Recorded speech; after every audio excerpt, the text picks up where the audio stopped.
India is witnessing a spike in COVID-19 cases, and for the second consecutive day, 3 lakh cases were recorded across the country. The caseload in Jammu and Kashmir is also increasing at an alarming rate. Till April 22, 2092 deaths were reported across the Union Territory, which include 492 from Jammu district. The fatality rate is also increasing, and in April it was 0.04%. It points towards danger looming large.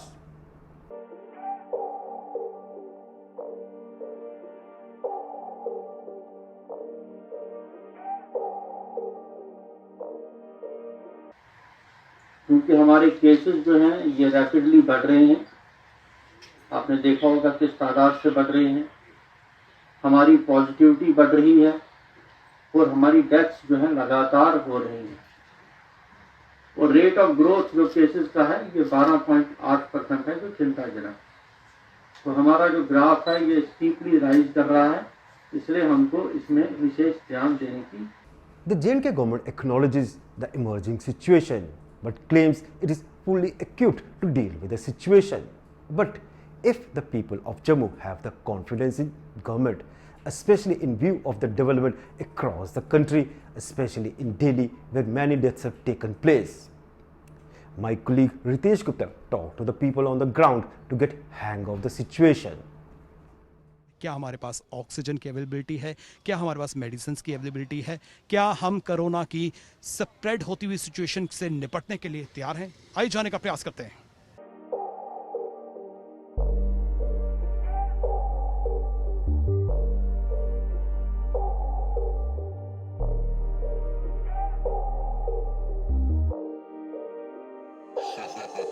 नहीं sir, बिल्कुल नहीं। मैं तो पुण्य श्याम तो कहते हैं कि हमारा हॉस्पिटल अच्छा है, उससे तो हम पुण्य में जो देख रहे हैं कि पेशेंट जो है हम पुण्य में लोगों को देख और एक सोसाइटीज लोग अच्छा काम कर रही हैं।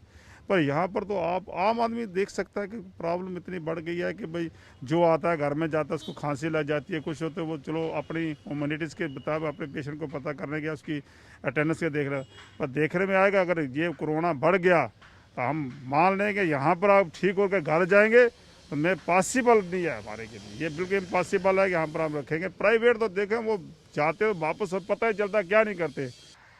मॉर्टेलिटी अगर देखेंगे, फैटेलिटी, तो पिछले साल जो का अगर जोड़कर देखें क्यूमुलेटिव बेसिस पर, तो फैटेलिटी 1.38% थी, लेकिन अगर अप्रैल के महीने में हम देखें इस साल तो 77 डेथ्स हो गई हैं अप्रैल में, और फैटेलिटी जो है ये 0.4% है। सर देखिए, जैसे कि मैंने कल डॉक्टर्स के मुंह से ही ये सुनी बात कि इट्स ए हॉरिबल कंडीशन, और ये दिन ब दिन कंडीशन बहुत ही बद से बदतर होती जा रही है। अब मैं आपके माध्यम से गवर्नमेंट से यही अपील करूंगा कि प्लीज़ हमें अभी से कमर कस के इसका मुंह तोड़ जवाब देने की ज़रूरत है। हम लगभग 40,000 टेस्ट पर डे कर रहे हैं, जिसमें से 10,000 टेस्ट RT-PCR थे और 30,000 टेस्ट रैपिड एंटीजन टेस्ट। जो टेस्टिंग एवरेज हमारा है 2,500 टेस्ट पर मिलियन पर डे।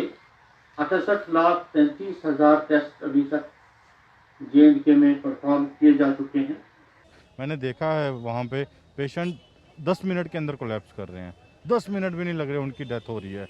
और नारायणा में आप देखिए, या किसी और बत्रा में देखिए, GMC में देखिए, या गांधीनगर हॉस्पिटल में देखिए, यहाँ पे इंफ्रास्ट्रक्चर की कमी बहुत जल्द खलने वाली है हमें।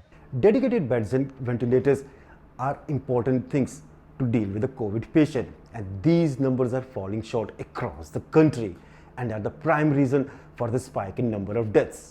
During the first wave of COVID-19, J&K too witnessed their shortage. The government now claims it is fully equipped and says it has got 600 dedicated COVID ventilators and 6,000 beds. But is the number enough? Already the attendants of the patients say the situation is getting worrisome and it could reach alarming level. कुल ventilators की तादाद जो union territory में है, जो Covid के लिए हमने मखसूस की है, ऐसे तो वेंटिलेटर ज़्यादा है हमारे पास, वो 600 के करीब हमने कोविड के लिए इस टाइम।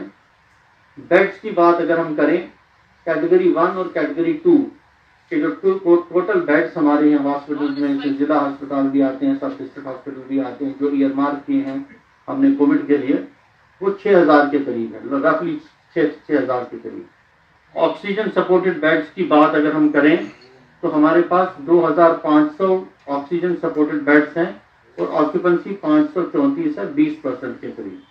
तो इनके 23 के लगने से लगभग हमारे 2000 एडिशनल ऑक्सीजन सपोर्टेड बेड्स जो हैं हमको जम्मू कश्मीर में मिलेंगे।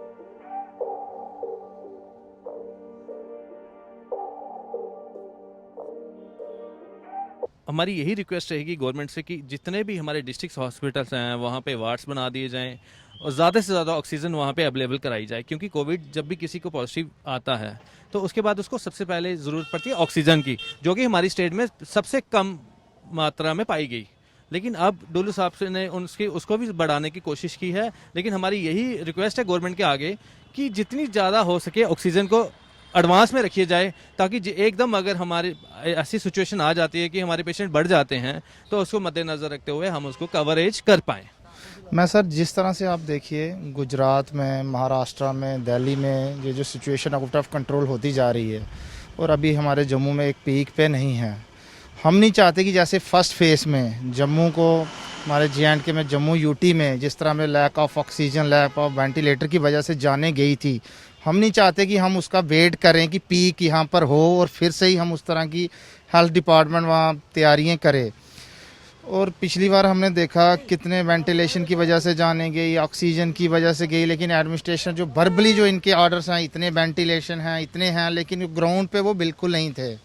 तो हमारी लेफ्टिनेंट गवर्नर जी से भी मांग है कि ये पहले से ही इस तरह का औचक दौरा करके जो पूरी तैयारियां कर लें, ताकि जो पीक कभी भी हो सकता है, ना कि इसका इंतजार किया जाए।